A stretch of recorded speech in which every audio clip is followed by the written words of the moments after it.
자, 시작하기 전에 오늘 영상 재밌게 보실 분들은 구독이랑 좋아요 미리 눌러두시고 알림 설정까지 켜두시면 다음 영상도 바로 받아보실 수 있어요. 그럼 바로 시작하겠습니다. 여러분 혹시 사이버 트럭 처음 나왔을 때 반응 기억하세요? 진짜 인터넷이 난리가 났었거든요. 저 각진 스테인리스 외관 보고 다들 한마디씩 했어요. 사고 나면 저거 완전 위험하다, 보행자 치면 그냥 흉기나 마찬가지다. 이런 말들이 정말 많았어요. 디자인이 워낙 파격적이었으니까 그런 반응이 나오는 것도 어느 정도 이해는 됐고요. 그런데 이번에 나온 결과를 보면 그 우려들이 완전히 뒤집혔습니다. 미국 고속도로 안전보험협회, 줄여서 2HS라고 하는 기관이 있는데요. 이 기관이 2026년형 사이버 트럭을 평가하면서 가장 높은 등급인 탑 세이프티 픽 플러스, 즉 최고 안전상을 줬어요. 이게 그냥 적당히 잘했다고 주는 상이 아니라 2HS가 줄 수 있는 등급 중에서 진짜 끝판왕급 등급이라는 게 핵심이에요. EIHS가 어떤 곳이냐면 자동차 안전성을 까다롭게 평가하는 보험업계 쪽 안전연구기관이에요. 여기서 발표하는 등급이 단순 참고용이 아니라 미국 소비자들이 차 살 때 거의 필수로 확인하는 지표거든요. 그리고 이 탑 세이프티 픽 플러스라는 인증을 받으려면 정말 다양한 항목에서 다 최상위 점수를 받아야 해요. 어느 한 항목만 잘해서는 절대 못 받습니다. 그럼 사이버 트럭이 정확히 어떤 항목에서 어떤 점수를 받았는지 하나씩 짚어볼게요. 먼저 2HAC는 평가 등급을 4단계로 나눠요. 굿, 즉 좋음이 최고 점수고, 그 다음이 어셉터블, 즉 양호, 그 다음이 마지널, 즉 보통 또는 미흡, 마지막이 푸어, 즉 나쁨이에요. 이 4단계로 모든 항목을 매기는 거예요. 사이버 트럭은 이번 핵심 테스트 항목들에서 거의 전부 굿, 최고 점수를 받았어요. 구체적으로 보면 모더레이트 오버 애프론트, 우리말로 하면 중첩 정면 충돌 테스트인데, 이게 올해 새롭게 업데이트된 방식으로 진행됐고요. 거기서 굿 등급을 받았어요. 그리고 차량 대 차량 정면 충돌 방지 시스템, 이것도 2.0 버전으로 새로 생긴 항목인데 여기서도 좋은 점수를 받았습니다. 그리고 보행자 충돌 방지 항목에서도 최고 등급을 받았어요. 특히 보행자 충돌 방지 쪽에서 진짜 인상적인 결과가 나왔는데요.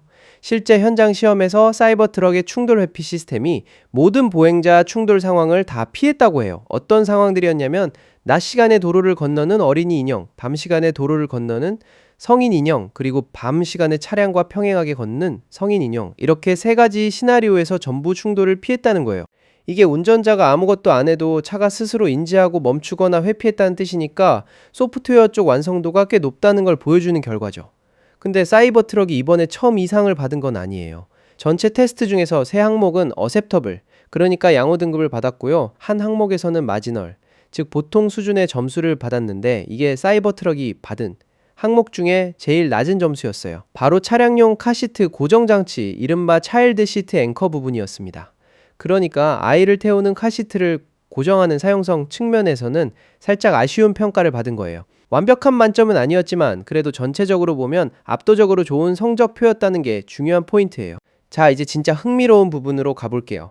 이 결과를 픽업 트럭 시장 전체랑 비교해보면 사이버 트럭이 진짜 혼자 다른 세상에 있는 것처럼 보여요. EIHS가 매긴 대형 픽업 트럭 안전 순위를 보면 내연기관 트럭이랑 전기 트럭을 다 합쳐서 평가했는데도 탑 세이프티 픽 플러스를 받은 픽업 트럭은 업계 전체에서 사이버 트럭 단 하나뿐이었어요. 다른 트럭들은 단 한 대도 이 최고 등급을 받지 못했다는 거죠. 특히 직접적인 경쟁 모델로 자주 언급되는 리비안 R1T 있잖아요. 이 차도 전기 픽업 트럭이고 사이버 트럭이랑 늘 비교되던 모델인데 이번 순위에서는 6위에 그쳤어요.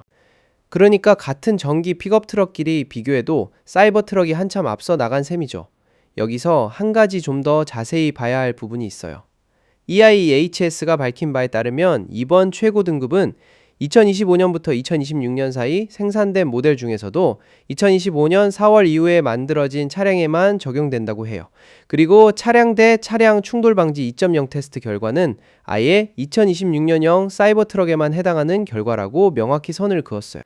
왜 굳이 생산 시점으로 기준을 나눴는지가 궁금하실 텐데요. 2025년 4월 이후 생산분부터 앞쪽 하부 구조랑 푸델, 그러니까 발 놓는 공간 쪽 구조를 바꿨다고 해요. 이 변경의 목적은 운전석 쪽에서 발생하는 스몰 오버랩 프론트 충돌, 쉽게 말해 좁은 범위로 겹치는 정면 충돌 상황에서 탑승자를 더 잘 보호하기 위한 거였어요. 그러니까 이 변경 이전에 생산된 차량들은 이번 공식 인증 대상에서는 빠지게 된 거고, 그래서 한동안 그 이전 생산분 사이버 트럭의 충돌 안전성에 대한 의문도 제기됐었어요. 이 부분에 대해서 작년에 테슬라의 사이버 트럭 수석 엔지니어인 웨스 모릴이 소셜미디어에서 직접 설명을 한 적이 있어요. 그분 설명에 따르면 이 생산 시점 기준이 생긴 이유는 사실 안전성 자체의 차이 때문이 아니라 앞쪽 캐스팅 부품의 제조 편의성을 높이기 위해서 2025년 4월에 살짝 바꾼 거였다고 해요. 그러니까 공식적으로 TIHS 인증 범위는 4월 이후 생산분으로 한정되어 있지만 테슬라 내부적으로 자체 충돌 테스트를 해본 결과로는 그 이전 생산분이랑 이후 생산분 사이에 충돌 결과 차이가 없었다고 모리리 확인해줬다고 해요. 혹시 사이버 트럭 가지고 계신 분들 중에 본인 차량이 언제 생산됐는지 궁금하신 분 있으면 운전석 문이나 그 옆에 있는 B필러 쪽에 붙어있는 인증 라벨에서 생산 시점을 확인할 수 있다고 하니까 참고하시면 좋을 것 같아요. 그리고 사이버 트럭의 이런 안전성이 단순히 하드웨어, 그러니까 차체 구조만의 결과는 아니라는 점도 짚고 넘어가야 할 것 같아요. 소프트웨어 쪽에서도 꾸준히 업데이트가 들어가고 있는데요. 최근에는 무선 소프트웨어 업데이트를 통해서 주차 중 사각지대 경고 기능이 사이버 트럭에 새로 추가됐다고 해요. 이 기능은 차가 주차되어 있는 상태에서 문을 열 때 마침 그 옆으로 다른 차량이나 자전거가 다가오고 있으면 미리 경고를 해줘서 문 열다가 사고 나는 걸 막아주는 기능이에요. 생각보다 이런 사소한 사고가 실제로 꽤 자주 일어나거든요. 그래서 이런 기능 하나하나가 실제 안전 통계에 영향을 줄 수 있는 거고요.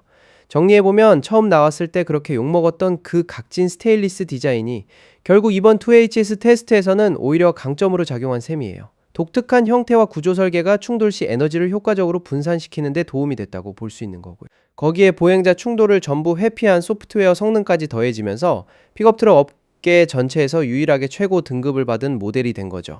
이렇게 보면 처음 디자인 나왔을 때 평가랑 실제 데이터로 나온 결과가 이렇게 다를 수도 있구나 싶은 사례인 것 같아요. 오늘 영상은 여기까지 준비했고요. 이런 자동차 관련 소식들 계속 다뤄드릴 예정이니까 아직 구독 안 누르신 분들은 구독이랑 좋아요 한 번씩 눌러주시고 다음 영상에서 또 만나요. 아이러브9이었습니다. 감사합니다.